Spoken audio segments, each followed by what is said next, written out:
जो जन्म जन्मांतरों से हमें भटकाता रहा, जो हमें विविध प्रकार के क्लेश अशांति बंधन देता रहा, उस अज्ञान के नाश का अवसर मिला है। समस्त साधनाओं का एक ही फल है, मन का निरंतर अपने आराध्य देव में समर्पित हो जाना। ये ऐसा समर्पण नहीं होता कि आज समर्पण किया और कल हट गया, ऐसा नहीं होता। ऐसी चाह को चाह नहीं कहते कि आज तुम्हें चाहा कल तुम्हें चाहा, अनुकूलता नहीं मिली तो परसों फिर और का वर्ण कर लिया। ये अव्याभिचारणी प्रेम लक्षणा भक्ति उसी के हृदय में जागृत होती है। श्री गुरुदेव के द्वारा दिया हुआ आधार नाम रूप उसे पकड़ लिया, अब नहीं छोड़ना। गुरुदेव आज्ञा करें तो भी नहीं छोड़ना। वो परीक्षा के लिए देख सकते हैं ऐसा। तब हमारा मन जो विषयों का आधार, देह का आधार लेकर, इंद्रियों का आधार लेकर विचरण करता है, वो आराध्य देव के चरणों का आधार पाकर विश्राम प्राप्त कर लेता है। मन विश्राम को प्राप्त हो गया। मन की कोई कामना, कोई भी अंदर तृष्णा अब नहीं रह गई। इसी से वो चंचल होता है, इसी से वो विषयों को संकल्प रूप से भोगता बनता है। जब प्रभु के चरणों का आधार मिल जाता है तब शांत हो जाता है। उसे निज सुख कहते हैं। प्रभु अपने निज हैं, शरीर पर है, ये प्रकृति का है। निज सुख बिन मन होई कि थीरा, ये बहुत सत्य बात है कि समस्त साधनाओं का फल है मन का प्रभु में समर्पित हो जाना। ये थोड़ा कठिन है। जो नए उपासक हैं घबराएं नहीं, बिना मन के भी नाम जपने से कल्याण होगा। कल्याण ये होगा कि आगे चलकर मन लगने लगेगा, मन परम शांत हो जाएगा। पर ये वृंदावन प्रेम भूमि है, यहाँ हमारा विश्राम स्थल प्रेम है। इसलिए जहाँ ऊंचाई की अध्यात्म की प्रेम की बातें आवे तो निराश मत होना, वो आगे की मंजिल है, हमें प्राप्त हो जाएगी।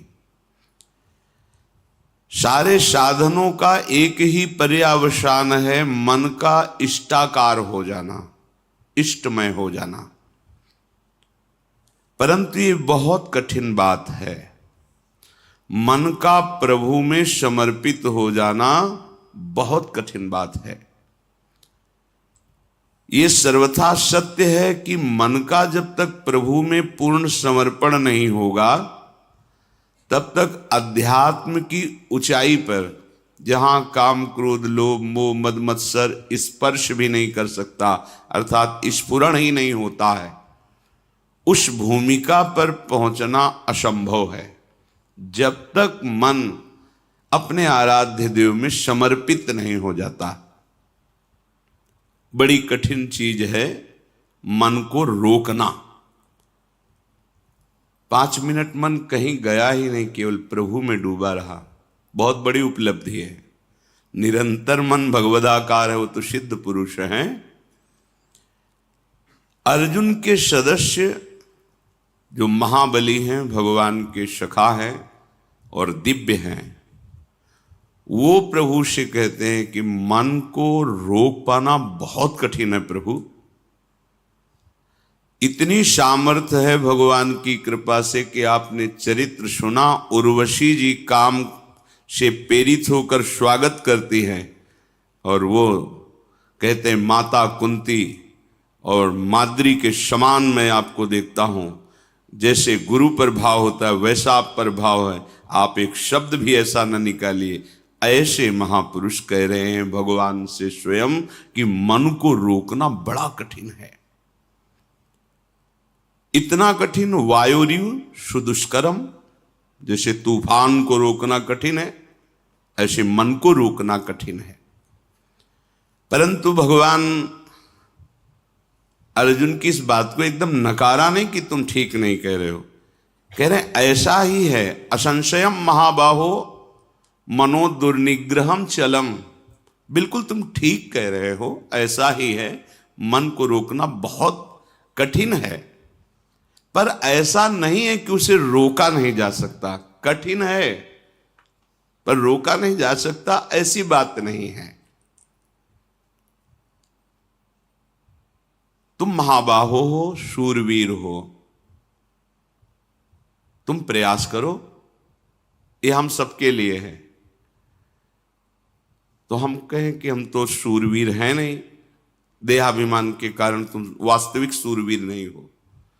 अपने स्वरूप की तरफ देखोगे तो तुम भगवद अंश हो। जो अर्जुन जी में आत्मस्वरूप विराजमान है भगवान, वही तुम्हारे हृदय में विराजमान है, बिल्कुल संशय मत करना। हम जितना शरीर और संसार से प्रीता करते जाते हैं, वैसे ही हम दिव्य शक्ति से रहित होते जाते हैं, और जितना हम इसका त्याग करके प्रभु में अनुराग, उतने हमारे अंदर दिव्यता आती जाती है। मन जो ये है, इसका निग्रह करना बड़ा कठिन। निग्रह माने रोकना, हटाना, जिन विषयों में जाता है उससे हटाना। परंतु ये वश में हो जाता है। अभ्यासेन तु कौन्तेय वैराग्येण च गृह्यते। अभ्यास और वैराग्य दो के द्वारा इस मन को वश में करने का उपाय श्री भगवान ने बताया। मन को जबरदस्ती खींचना बहुत कठिन बात है, और प्यार से खींचना थोड़ा सरल है। जबरदस्ती इसके साथ करने में चूंकि हम बराबर हारते गए हैं, इसका जीतने का अभ्यास है, ये मुझे हरा देगा। एक ही केवल उपाय समझ में आता है, अगर थोड़ा सा हमें आधार मिल जाए तो हम इसको वश में कर सकते हैं। आधार, पहला आधार सत्संग। क्योंकि जैसे हमें प्यास बढ़ती है, फिर हमें कोई दूसरी वस्तु अच्छी नहीं लगती। जल में मन लगाना नहीं पड़ता। देखिए, जब प्यास लगे तो आपको अधोटा दूध पिलाया जाए कि जल से बहुत ही कीमती है, आपको बिल्कुल नहीं, आपके मन को रुचेगा नहीं। अच्छा, जल का हम चिंतन करें, जल का हम ध्यान करें, ऐसा भी नहीं, बिल्कुल जलमय होगा मन, बस पानी चाहिए। क्यों? क्योंकि प्यास लग गई है। पहला आधार है सत्संग। हम देखते हैं कि जो एकांतिक हैं पर सत्संग नहीं सुनते, बहुत से ऐसे दोष हैं जो उनको अध्यात्म में आगे नहीं बढ़ने देते। देखा है, बहुत से ऐसी जिनको समझ नहीं पा रहे, उनकी वो कमियां हैं जो उनको अध्यात्म की ऊंचाई पर नहीं चढ़ने दे रही, और वो अहम के कारण सत्संग का सेवन नहीं करते। मैं सब जानता हूं, और इसी अहम में वो कमी बैठी हुई है जो तुम्हें भगवत साक्षात्कार नहीं होने देगी। देखो, भगवान शंकर को कुछ जानना नहीं है, लेकिन प्रसंग पे पाया गया कि काकभूषुंड जी जब भगवत चर्चा सत्संग करते हैं तो भगवान शंकर हंस रूप में वहां जाके सुनते हैं। क्योंकि शिव रूप में जाएंगे तो फिर उनको खड़े होकर के आदर करेंगे, पास बैठा लेंगे, फिर बोलेंगे नहीं, क्योंकि आदि महादेव विराजमान है, उनके सामने कैसे, तो वो हंस रूप में जाए। कहीं भी भगवत चर्चा हो हरि की, तो भगवान के परम प्रेमी महान भक्त जो अव्यक्त रूप से वो सुनते हैं। कहीं भी भगवत चर्चा हो, हनुमान जी जैसे परम ज्ञानी बैठकर सुनते हैं चुपचाप, गुप्त रूप में आकर के, ऐसे कि जैसे हम जान ही न पावें, ऐसे बैठ के सुनते हैं। सबसे पहला मन को रोकने का आधार है सत्संग। सत्संग क्या करता है? प्यास जगाता है प्रभु की। हमें क्यों आवश्यकता है भजन की? हम क्यों भगवत प्राप्ति करें? क्या जरूरत है? हमें जरूरत है भोजन की, रुपया पैसा की, भोग सामग्री की, पद प्रतिष्ठा की, वाहवाही की। ये असत्संग की बातें सत्संग में पूर्णतया धीरे धीरे अंदर की जो मन में बैठी हुई वो नष्ट हो जाती है और निश्चय होने लगता है कि भगवत प्राप्ति और भजन ही यही जीवन है। पहला आधार सत्संग है जो हमें प्रभु की प्यास जगाता है। बिना आधार के मन टिकता नहीं है। जब हमें सत्संग रूपी आधार मिलता है तब भक्तों से प्रियता जागृत होती है। कई जैसे उपासकों ने बाहर के प्रश्न किया कि हम श्री जी को नहीं जानते, क्या संप्रदाय है, क्या उपासना, हम तो बस आप और आपकी बात को मानते हैं। हमारे सामने आप हैं और आपकी बात है। बात बन गई क्योंकि आपने आधार ले लिया ना। और भगवान को बहुत प्रसन्नता होती दास दासोहम वृत्ति से। हरिदासों के प्रति दासत्व का भाव रख लिया जाए तो बहुत जल्दी। इसके बहुत सी छंदों में सेवक जी ने राधा वल्लभ भजत भज भली भली सब होए ऐसा वर्णन किया है। दूसरा आधार प्राप्त होता है भक्त प्रियता। भक्त प्रियता का तात्पर्य होता है उनके शरीर से राग नहीं, उनके द्वारा जो दिया हुआ उपासना का स्वरूप है वो प्राणों से भी अधिक प्रिय लगे। कल किसी ने एकांत में पूछा था, हम आपके हैं पर बहुत दूर रहते हैं विदेश में, ये बर्दाश्त नहीं होता, आपसे दूरी बर्दाश्त नहीं होती। अच्छा है पर उसे विवेक पूर्वक समझिए। हृदय की नजदीकी सबसे बड़ी नजदीकी होती है। शरीर की नजदीकी आपकी है और हृदय की नहीं है तो आप हमसे बहुत दूर हैं। हृदय की नजदीकी सदैव नजदीकी मानी जाती है। शरीर की नजदीकी और हृदय की दूरी बहुत दूरी माना जाता है। भक्त प्रियता, पहला सत्संग, दूसरा भक्त प्रियता। आपके हृदय में भक्त प्रियता। एक बार श्री पूज्य गोस्वामी राधा वल्लभ जी के पूर्व में किसी भक्त के यहां गए, हो बड़ा दैन्य भक्त, बहुत पुकार, तो आचार्य चरण कृपा करके पधारते थे, गृह पावन करते, राधा वल्लभ लाल जी के चरणों की उपासना का भाव प्रकट करते। उन्होंने कुछ ऐसे नाम मात्र की भेंट दी, चरणों में रोए। तो एक शिष्य थे जो बहुत धनी मानी थे, तो उन्होंने एकांत में 1 लाख स्वर्ण मुद्राएं रखी और कहा, महाराज जी मुझे अच्छा नहीं लगता कि आप ऐसों के घर में जाएं, ये मुद्राएं रखिए, जब जितना आदेश करेंगे भेजते रहेंगे, ये हमारे गुरुदेव वैसे नहीं। उनका तो तुम समझते हो हम धन लेने के लिए इनके घर आए, उठाओ, आज के बाद कभी सामने मत आना, हम भाव ग्रहण करने आते हैं, धन उठाओ, हमारे पास राधा वल्लभ लाल रूपी धन, हटाओ इसको, कभी सामने मत आना हमारे। क्या उन्होंने गलत कहा था? वो धनी थे, उनको था कि शायद ऐसा नहीं, गलत सोच अंदर की है। गुरुदेव आपकी वस्तु है, आप कृपा करके स्वीकार कीजिए, ये तो चलता है, लेकिन आप उसके यहां नहीं जाइए। और ये तो दासता हो गई ना, तुम स्वामी हो गए ना आज्ञा करने वाले, धन के बल से ये अभिमान झलका ना, निकलो यहां से, तुरंत निकलो। बड़ा सूक्ष्म है भगवत मार्ग। नाहरमल जी महाराज देखा कि अपने पीताम्बर में सूखी लकड़ियां आचार्य चरण स्वयं बीन करके वृंदावन की लताओं से प्यारी जू के लिए रसोई अमनिया करते हैं। देववंश से आए हुए थे राजघराने के। उनका प्रभु अच्छा नहीं लगा आप लकड़ी बिन रहे, ये हम धीमर से करवा देंगे, आप विराजिए। यद्यपि उनके अंदर सुख देने की भावना है, पर प्रधान वृत्ति धन होने के कारण अगर ये कह देते कि प्रभु आप विराजिए, मैं बीन करके एकत्रित करता हूं, ये सेवा का सौभाग्य मुझे दीजिए, तो बहुत प्रशंसनीय बात। लेकिन धीमर से करवा देंगे। महाप्रभु ने कहा, विशुद्ध संतों की, रसिकों की कृपा से मुझे महारानी जी की सेवा का सौभाग्य मिला। श्री जी की सेवा को तुम हे देखते हो, धीमर से कर, आज के बाद मैं तुम्हारा त्याग करता हूं। खूब रोए, श्री जी से प्रार्थना की। जब श्री जी ने आदेश किया तब फिर क्षमा किया। भक्तों के संग का निर्वाह करना बड़ा कठिन होता है, क्योंकि भक्त का संग का जब रंग चढ़ेगा तो वो अपने स्वामी के दरबार में ले जाने लायक बनाएंगे। और यही दरबार दीन को आदर रीति सदा चली आई। हमारे मालिक के दरबार में दैन्य का प्रयोग होता है, अहम का नहीं, दीनता।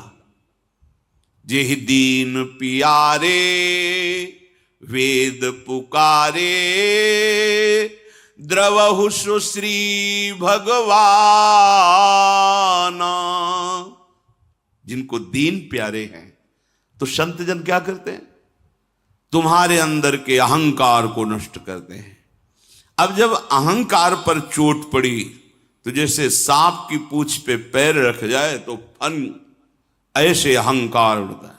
तो हम दूसरी जगह देख लेंगे, और जहां वो दूसरी जगह खड़ा दिखाई दिया, गया मार्ग गया। अब नहीं, सब जगह से भाग करके एक ही उपाय है, महारानी की शरणागति। सब जगह से खुला मार्ग है, लेकिन इनकी शरणागति की पुष्टता रसिकों से। अगर कहीं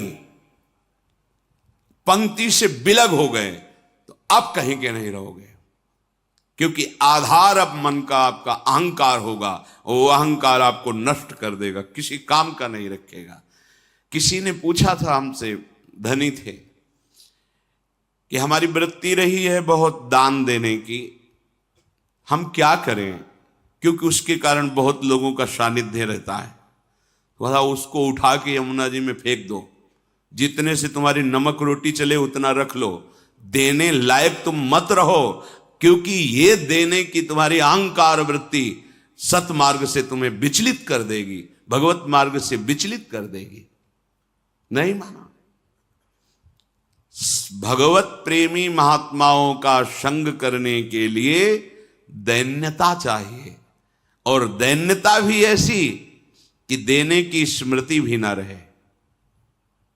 देने की स्मृति भी न रहे, मैंने कुछ दिया है, और एहसान माने कि मेरी मानी हुई मान्यता को इन्होंने स्वीकार कर लिया।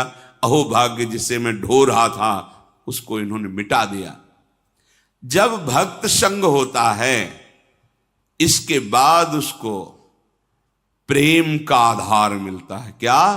नाम में प्रीति, रूप में प्रीति, लीला में प्रीति, प्रभु की सेवा में प्रीति। अब जैसे उसे ये आधार मिला तो फिर मन लगाना नहीं पड़ता, स्मरण प्रारंभ हो जाता है। पर आधार आपका एक एक कदम सुदृढ़ होना चाहिए, फिसलना नहीं चाहिए। जो तुम्हारे अनुकूल बर्ताव करे सदैव, तो आप निश्चित समझ लेना आपका दरबार में प्रवेश नहीं होगा। बात समझ लो हृदय से, आपका कल्याण नहीं होगा, क्योंकि जगत में यही तुम्हें मिलता रहा है, उसी से तुम्हारा मलिन अहंकार पुष्ट हुआ है। अब उसके नष्ट होने का अवसर मिला है, क्योंकि भक्त संग मिला है। एक शिष्य बनने के लिए गुरुदेव के पास गए। काफी दिन जाने पर उन्होंने हिम्मत आई और कहा, मैं आपको गुरु रूप से वरण करता हूं और आप मुझे मंत्र दीजिए। तो उनका, इतने दिन के निरीक्षण में मैंने तुम्हारे अंदर क्रोध वृत्ति बहुत पाई है। आश्रम में तुम जिससे देखो झिड़कते रहते हो, तुम्हारी नाक में गुस्सा रखा है। हम मंत्र तब देंगे जब तुम इस गुस्से पर काबू कर लो। 1 वर्ष तुम्हें समय देते हैं, अपने क्रोध को काबू में करो, फिर तुम्हें हम मंत्र देंगे। 1 वर्ष तक तुम्हें कोई भी सताए, तुम्हें गुस्सा नहीं करना जी। 1 वर्ष पूरा हुआ, स्नान करके आ रहे थे, गुरुजी ने एक मेहता रानी को बुलाया और कहा, माई ये आ रहा है, तुम झाड़ू ऐसा लगाना किसी के ऊपर धूल जाए। ठीक है। वो तब तक खड़ी रही जब तक वो अजान नजदीक आए, तो रज में ऐसी झाड़ू लगाई कि पूरा रज ऊपर एकदम, तुझे दिखाई नहीं दे रहा मैं नहा के आ रहा हूं, और ऐसा बहुत बिगड़े। वो हाथ जोड़ के महाराज क्षमा करो, हमें पता नहीं था कि आप आ रहे हो, हमारा काम ही है सोहनी लगाना, ऐसा। तो मारने के लिए भी। अब वो गए, कहा गुरुजी 1 वर्ष हो गए। तो बोले जिसको त्यागने के लिए कहा था वो तो त्यागा नहीं। सुना अभी अभी तुम गुस्सा करके आ रहे हो मेहतरानी से, जो नित्य सोहनी सेवा करती हैं, पूज्य भाव रखना चाहिए। तुमने उन पर क्रोध किया और सुना कि तुमने ऐसे भी मारा नहीं, पर हाथ तुम्हारा उठ गया, अभी नहीं, जाइए 1 वर्ष और अभ्यास कीजिए। अब दूसरे वर्ष जो वो नित्य वही आश्रम की सोहनी सेवा का उसका, बोले अब की बार झाड़ू मारना, धूल नहीं, नजदीक आवे तो झाड़ू ऐसे लग जाए उसके शरीर में। बोले जो महाराज मारेगा तो नहीं। बोले नहीं, अब की बार 1-2 शिष्य आसपास रहेंगे, अगर वो गुस्सा करेगा तो उसे पकड़ लेंगे, तुम्हें मारेंगे नहीं। ठीक है महाराज। जब वो स्नान करके बड़े आनंद से आ रहे थे, तो अब की धूल नहीं उड़ाई, सीधे नजदीक जाके ऐसे झाड़ू 1-2 मारी और सीधे उसके शरीर में, पैरों में ऐसे।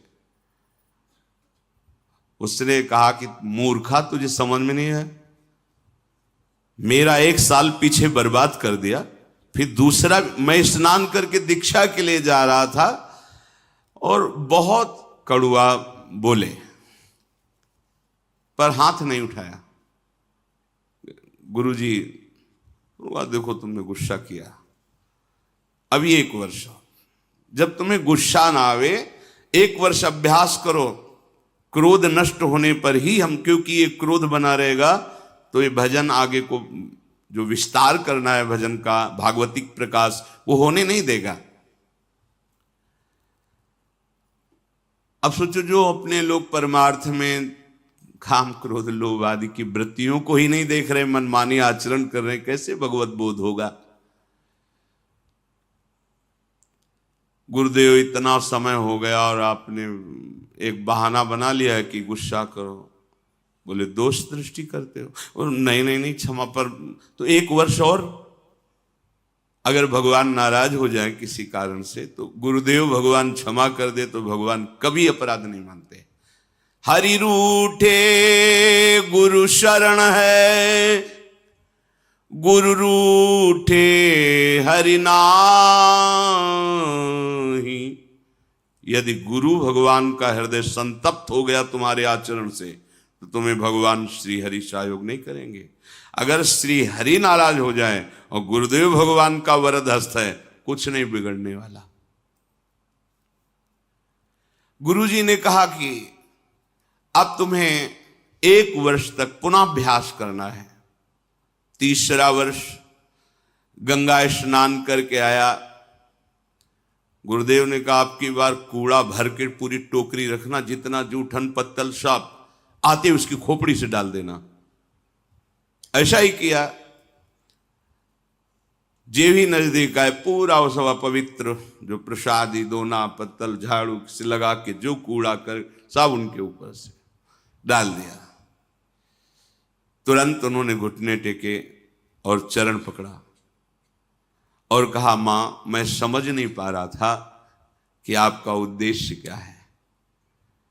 कहीं न कहीं गुरुदेव भगवान की हम पर कृपा है। मुझे आज दोबारा स्नान करने का सौभाग्य मिलेगा गंगा जी का।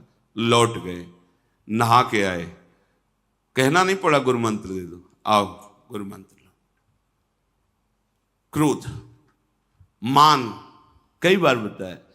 लाला बाबूजी जब परम विरक्त रहते थे, एक लंगोटी लगाते, भिक्षावृत्ति से जीत, और जब श्री कृष्णदास जी से कहते कि विरक्त मंत्र और विरक्त भेष दे, और नहीं अभी आप अधिकारी नहीं, तो खोज करते कि मेरे में कौन सी ऐसी कमी रह गई जो गुरुदेव। तब ध्यान आया कि बड़े सेठ थे तो रंगनाथ जी के सेठ से उनकी लाग डांट थोड़ा ईर्ष्या चलती थी। हो सकता है ये वृत्ति अंदर हो इसलिए शायद ऐसा। तो भिक्षुकों की लाइन में सुबह वहां खिचड़ी आदि रंगनाथ जी वो भिक्षुकों की लाइन में खड़े हो गए। किसी ने जाकर बताया कि लाला बाबू भिक्षुक बन करके खड़े, वो सेठ जी सुंदर सुंदर भोग सामग्री और अमूल्य वस्तुएं, और कहा सेठ जी आप लाइन में क्यों खड़े। एकदम ईर्ष्या जो अंदर थी वो सब पानी पानी हो गई, और उनका आप आइए। ऐसा नहीं, बोले हम तो भिक्षुक हैं, बस एक मुट्ठी खिचड़ी या चावल दे दीजिए। और वापस जा ही रहे थे कि रास्ते में गुरुदेव मिल गए और कहा आज तुम्हें विरक्त मंत्र और विरक्त वेश देने की इच्छा हो गई। बड़ा सूक्ष्म भगवत मार्ग। ये देहाभिमानी, धनाभिमानी, बुद्धियाभिमानी ये उस महिमा को नहीं जानते हैं। तो जब हमको किसी भक्त का संग मिले तो समझना कि मन का आधार मिल गया है। हमने प्रभु को नहीं देखा, लेकिन प्रभु स्वरूप गुरुदेव को देख रहे हैं। हम प्रभु से तो बात नहीं की, पर अपने गुरुदेव से बात कर रहे हैं। प्रभु की आज्ञा को तो हम नहीं समझ पाए, क्योंकि गीता, भागवत, वेद सब भगवान की आज्ञा है, पर हम गुरुदेव की आज्ञा पर चलते हैं। तो इनकी कृपा से ज्यादा प्रयास नहीं करना पड़ेगा, मन स्वाभाविक लगने लगेगा। साधन का उपदेश उसी के ऊपर रंग लाता है जो उनकी आज्ञा के अनुसार चलते। सुनते तो सब हैं, ध्यान रखना, रंग उसी के ऊपर। एक एक शब्द बहुत कीमती होता है। जब संत महात्मा बोलते तुम उसे ऐसा मत समझना कि इनका नशा है बोलना। एक एक शब्द बस पकड़ लो, ये परमार्थ है। एक एक शब्द पर ध्यान दो। अगर तुम उसे उपहास में ले लोगे तो कहते ही रहते, तो माया घसीट के वहां खड़ा कर देगी। अब ना पीछे के रह गए, जो मंत्र जपते थे वो नहीं चलेगा, क्योंकि तुमने दूसरा मंत्र ले लिया, और जहां मंत्र लिया वहां अपराध बन गया, अवज्ञा बन गया। अब ये भी नहीं चलेगा। होगा क्या? विषय चिंतन और लोक रिझावा, खत्म, परमार्थ खत्म। अध्यात्म यहां प्रकाशित होता है। गुरु आज्ञा से चलो, आपको मार्ग अंदर दिखाई देगा, शुद्ध दिव्य मार्ग, ये मार्ग चल रहे हैं। यदि आज्ञा का पालन नहीं किया तो एक शब्द याद रखो, तुम्हारा स्खलन हो जाएगा। स्खलन होता है गिर जाना, तुम पतित हो जाओगे, गिर जाओगे।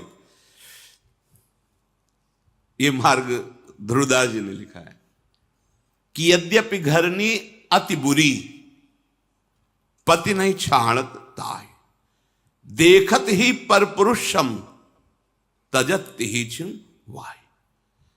पत्नी बहुत कड़वे स्वभाव की है, बड़ा रुद्र रूप रखती है, अनुकूल व्यवहार नहीं करती है, पर वो किसी और पुरुष की तरफ आंख उठा के नहीं देखती। कभी पति उससे त्याग नहीं सकता। लेकिन बहुत मधुर व्यवहार करती है, बहुत मृदु मीठा बोलती है, सामने आने पर बड़ा सम्मान करती है, लेकिन पीछे आचरण उसके पर पुरुष से जिस दिन उसको पता चलेगा, उसी दिन उसके हृदय से बात खत्म हो जाएगी कि ये मेरी बात। बस ऐसे ही हमारे गोपाल जी की, हमारे प्रभु की रीति है।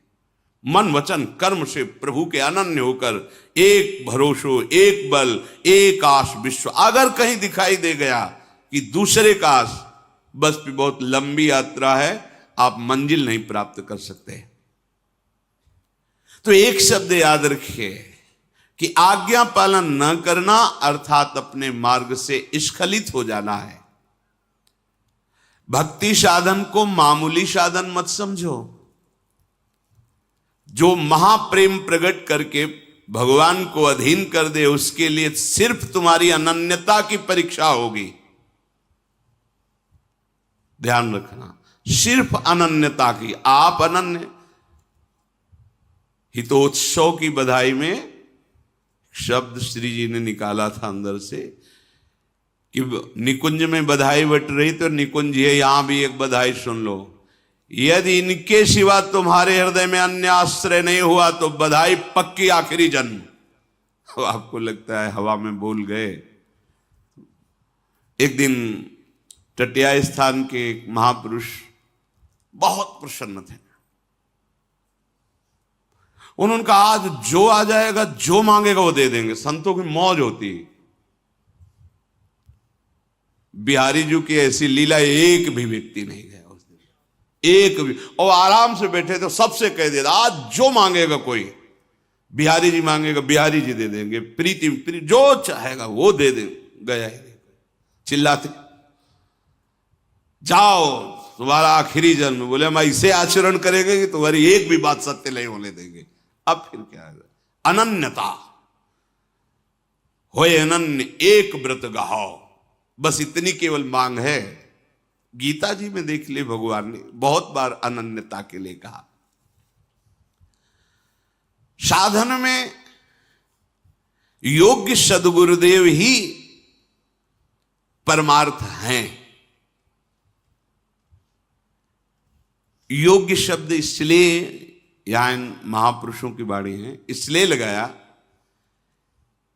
कि पहले गुरु संग करना, पहला ही आधार बताया गया सत्संग, कि संग से ये देखना है कि ये जो मुझे स्वीकार कर रहे हैं मेरे धन के लिए, मेरे किसी पावर के लिए या किसी स्वार्थ के लिए तो नहीं है। अगर है तो नहीं बनाना चाहिए गुरु।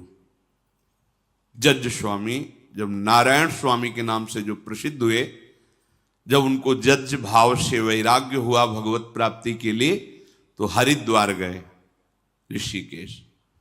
वहां सब संतों के समीप चरणों में जाते और कहते मेरे पास अरबों की संपत्ति है और मुझे वैराग्य हो गया, बस सन्यास आप दे दीजिए और सारी संपत्ति ले लीजिए। तो बस सीधे उत्तर होता आप गंगा नहा के आ जाइए। वो दोबारा जाते नहीं उस आश्रम में, क्योंकि उनको यह लगता कि मेरी जज पद और मेरी संपत्ति का यहां मान हो रहा है, बात नहीं बनेगी। मैं अमुक हूं, मेरे पास इतना वैभव है और मैं विरक्त होना चाहता हूं, वो सब आपको देना। आओ आओ आओ, मतलब आदर किसका हो रहा है? नहीं। जहां वो गए उनको तब उन्होंने विचार किया कि गुरु के बिना भगवत मार्ग नहीं, भगवत मार्ग के बिना हमारा जीवन नहीं, इसलिए प्राण त्याग देंगे। तो उत्तराखंड तो पर्वतों का, बहुत बड़ी बड़ी खाइयों का, तो विचार किया ऐसी ऊंचाई में चढ़ेंगे और वहां से शरीर को गिरा देंगे और मृत्यु, क्योंकि बिना गुरु के भगवत मार्ग प्रकाशित नहीं होता और गुरु हमें मिल नहीं रहे। जो ही चढ़ाई पर चढ़कर गिरने की सोचा, पीछे से किसी ने पकड़ लिया। ऐसे पीछे मुड़ के देखा, एक संत खड़े थे। गुरु चाहिए, नारायण नारायण नारायण, तत्काल अंतर्धान हो गए। जीवन भर बस नारायण नारायण नारायण। तो भाई जी के समीप जब गीता वाटिका में गए थे तो नाम महिमा दिखाने के लिए, कोई चमत्कार नहीं, वो एक ऐसे नली रखे, कहीं भी रख दो, यहां रख दो, कान में लगाओ तो यहां नस जैसे धक धक ऐसे होती, ऐसे नारायण नारायण नारायण नारायण। काशी में एक माई थी जो सन्यास मार्ग की पथिक थी, और प्रणो ओम ओम ओम, तो जैसे तिलक बहुत काल तक लगाओ फिर धुलो तो वहां सफेद चिन्ह बन जाता है, ऐसे उसके पूरे ऐसे शरीर में ऊर्ध्वभाग में प्रणो लिखा हुआ था। लिखा हुआ नहीं, ऐसे स्वाभाविक ऐसे उसके त्वचा में दिखाई देता था। हमारे हित धाम में श्री स्वामी शरण बाबा हो गए हैं, उनके मस्तक में ऐसे राधा निरंतर रटने का, राधा राधा। यदि हम जिनके पास गए हो हमारे पद का सम्मान कर रहे हैं, हमारी भोग सामग्री का सम्मान कर रहे हैं, तो फिर बात गड़बड़ है, फिर ठीक नहीं है। शिष्य बनने के लिए केवल उसकी भगवत प्रियता देखी जाती है। क्यों मंत्र लेना चाहते हो? भजन करके भगवत प्राप्ति, इसके बाद कुछ नहीं पूछा जाता। तुम व्यापार करते हो, तुम नौकरी करते हो, तुम क्या नहीं, तुम कौन हो, क्या, कुछ मतलब नहीं। किस कुल के, कितना पढ़े लिखे, कितना ऐश्वर्य, ये सब अगर पूछा जाता है तो बात कुछ और है। केवल पूछा संत केवल देखता है किस उद्देश्य से तुम दीक्षा लेना चाहते हो। हमारे पाप नष्ट हो जाए, हमारा कल्याण हो, अधिकारी हो, हमें भगवत प्रेम प्राप्त हो, हमारा जीवन सार्थक हो, हम धर्म से चले, सत्य से चले, बस इतना परिचय। आप जो भी हो मेरे प्रभु के अंश हो, जहां के भी हो हमारे प्रभु की गोद में हो, चलो भगवत मार्ग में, बस इतना परिचय आवश्यक है। तब लग जोगी जगत गुरु, जब लग रहा है निराश, और जब आशा मन में भई तो जग गुरु और जोगी दास। ये भगवत मार्ग है। इसलिए कह रहे हैं भगवत मार्ग प्रकाशित होता है गुरुदेव से, पर योग्य गुरु आवश्यक है। यदि गुरु ना मिले तो भगवान से प्रार्थना करो, उनका नाम जप करते हुए कि मुझे गुरुदेव रूप से मिलो। भगवान के नाम का आधार पकड़ो और उनसे प्रार्थना करो कि कोई वैष्णव, कोई परम हंस, कोई भगवत प्रेमी महात्मा जो आप में रमण कर रहा है, आप जिसके हृदय में खेल रहे हैं, मुझे परिचय नहीं, आप मुझे मिलाओ। भगवान मिला देंगे, या वो स्वयं आके वर्ण कर लेंगे या वहां पहुंचा देंगे, और नहीं। अपने आप से निर्णय मत कीजिए, आज बनाया कल छोड़ दिया। ये खिलवाड़ का मार्ग नहीं है, इसमें अपराध बनेगा और आपका चांस जो भगवत प्राप्ति का है वो मुश्किल हो जाएगा। जब हम गुरुदेव को अपने मन का आधार बना लेते हैं तो हमारे मन को संबंध देते हैं। प्रभु हमारे बेटा हैं, प्रभु हमारे पिता हैं, प्रभु हमारे सखा हैं, प्रभु हमारे मालिक हैं, मैं प्रभु का दास हूं, या प्रभु हमारे पति हैं, या युगल हमारे स्वामी हैं, हम उनकी निज दासी सहचरी। गुरु भाव देते हैं। गुरु प्रदत्त भाव को स्वीकार करना, मन का आधार प्रकट हो जाना। अब मन नहीं जाएगा। कोई भी उपासना हो गुरु प्रदत्त, उसमें भाव होता है। बोले किस भाव की उपासना? बोले गोपी भाव की, सखा भाव की, वात्सल्य भाव की, दास्य भाव की, सहचरी भाव की। जब हमारे हृदय में भाव प्रकट हो जाता है फिर ये बात नहीं रहती कि अब मन कहां लगाएं, हमारा आधार बन गया। और गुरुदेव भगवान के श्रीमुख के वचन कि जो अपने गुरु में आसक्त है उसके लिए प्रयास करना पड़े, मन लगाना पड़े, ये बात तो समझ में नहीं आ रही। महाराज जी कहते ये बात तो समझ में नहीं आ रही मुझे। अरे इतनी विशाल वृक्ष की छाया में और तुम्हें धूप लग रही, बात समझ में नहीं आ रही। गुरु के सानिध्य में रहने, सानिध्य का मतलब समझो पहले कह चुके हैं, नहीं लगेगा हम तो सानिध्य में नहीं, हम तो अमेरिका में रहते हैं अमुक जगह। जो गुरु सानिध्य मतलब उनकी आज्ञा में है, हृदय की दूरी है, हृदय की नजदीकी है। उनके सानिध्य में रहते हैं, उनको ज्यादा प्रयास नहीं करना पड़ता। क्यों? उनके वचनों में वो पावर है, मन को घसीट लेता है। जैसे चुंबक लोहे को घसीट लेता है, ऐसे गुरु के वचनों में, गुरु प्रदत्त नाम मंत्र में पावर है। वो आचार्य परंपरा से सिद्ध मंत्र वो घसीट लेगा। कब? जब अनन्य भाव से उनके चरणों में प्रीति है। तो मनुष्य जीवन का परम लाभ अपने मन को सत्संग का आधार, भक्त का आधार, गुरुदेव का वर्ण और उनके द्वारा दिए हुए नाम रूप लीला धाम मंत्र में, और फिर भाव में जो गुरुदेव ने भाव दिया है। अब अपना भाव नहीं, अपना भाव तो गुरुदेव में है। अब गुरुदेव का भाव हमारे हृदय में, जीवन परम धन्य हो गया।